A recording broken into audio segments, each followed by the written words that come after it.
Hi, today we're going to talk about Kindred. Now, Kindred as a jungler is somebody that is very unique to all the other jungle champions because of her minigame passive, and that's exactly what I'm going to talk about today. The passive. Now, it's divided into two bits and marks. The first one, obviously, is the one that you manually choose who you're going to mark, and that's really not the big focal point for this video. What the focal point is going to be is on the random mark, the one that spawns after 2 minutes and 30 seconds on opposing jungle camps or scuttle crabs. Now, I've been watching a lot of Kindred games ever since the champion came out. She's very strong, and one thing that I've noticed is a lot of players play Kindred in a way where you want to get really strong very quickly, and just because of the way that the champion is designed, her scaling doesn't come from items or levels. It comes from her stacks primarily. So if you get a lot of stacks quickly, you're really strong. And if you don't get a lot of stacks, even though you might have items and levels, you might not be that strong, but you're still pretty strong. So players will go out of their way, and maybe they'll do 3 camps and they plan on going for a gank, but out of nowhere a mark pops up that they're kind of close, and then they'll deviate and go for that mark, make sure they can secure it, and then keep playing like that. And I think that's wrong. Here's why. I've been watching a lot of games recently of the LCK and even some months back regarding Kindred play and wondering, how do these players deal with the RNG mark that comes up? You know, you have some Kindred games where a Kindred gets 6 stacks at like 15 minutes out of nowhere, and you're just wondering, how the hell do you contest this? Or you have games where Kindreds get 0 marks and they are useless in the game. Well, the way that these Korean players play Kindred, and the one that I noticed particularly was Peanut, who you could argue is the best jungler in the world right now. He basically ignores Kindred's marks completely. Just completely ignore them. Even if they're right there in your face, he will ignore it. And he's not the only one.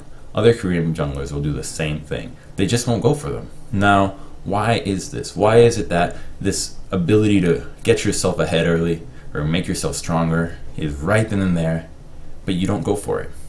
Well, the reason behind that is because it completely deviates your role as a jungler. Your role as a jungler often involves putting pressure, counter jungling, and not just getting yourself ahead, but denying the enemy.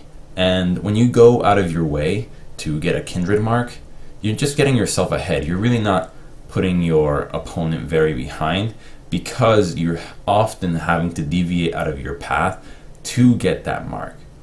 Another reason why going for the marks is often not the greatest idea is because it makes your pathing very predictable. If you show in the game that you're just the guy that will hop on every single Kindred mark when it comes up, what that does is that it creates a really obvious next destination of where you're going to be, so you can get ambushed, you can be laid a trap and get killed. Or worse, even worse would be that they'll know that you'll go for it, and the opposing jungler will ignore that side of the map and go make a play on another one. Because in the game, the way that the game has evolved, being the team player, making the team play is way more important than getting yourself ahead just by a 1.25% increase of a target's maximum health.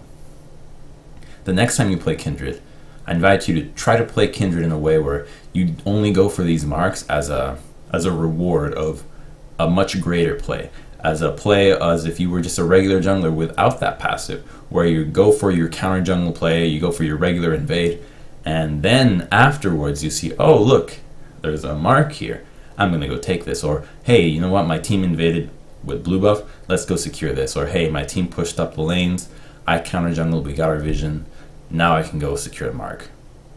Playing like that makes sure it maintains Kindred playing as a regular jungler and puts that pressure that is needed from the jungle. Because if you change up the way that you play as Kindred and just go on little mini game sprees all the time, your team will fall behind, because they need you to be that jungler that puts pressure, that prioritizes the objectives and the turrets and the counter jungling and keeping track of where the enemy jungler is. Another reason why you shouldn't go for the marks all the time, honestly, Kindred is so strong without him. You could be a mid-game Kindred and only have 1 or 2 stacks. You can still 1v1 the opposing jungler. Hell, you just take Red Smite and you can beat almost anybody. And even without Red Smite, you don't often find yourself in a situation where you get caught out. People that play Kindred are usually the ones that are catching people off guard. So you can just play a farming jungler, a pressure style Kindred, similar to how you play, say, Jungle Graves, and go for the objectives. And then when it comes down to a team fight, you have so much utility and damage that the marks and all that effort that you would have wasted earlier is put into good use and allows you to win these fights. So I hope this video helped you out, and unfortunately if you're not a Kindred player, it's not going to help you too much. But just remember that when you see a Kindred or you play against her, think about how she's going to play the game, and don't get fooled and don't get baited by the idea that because there's a mark spawning nearby, she's going to go for it.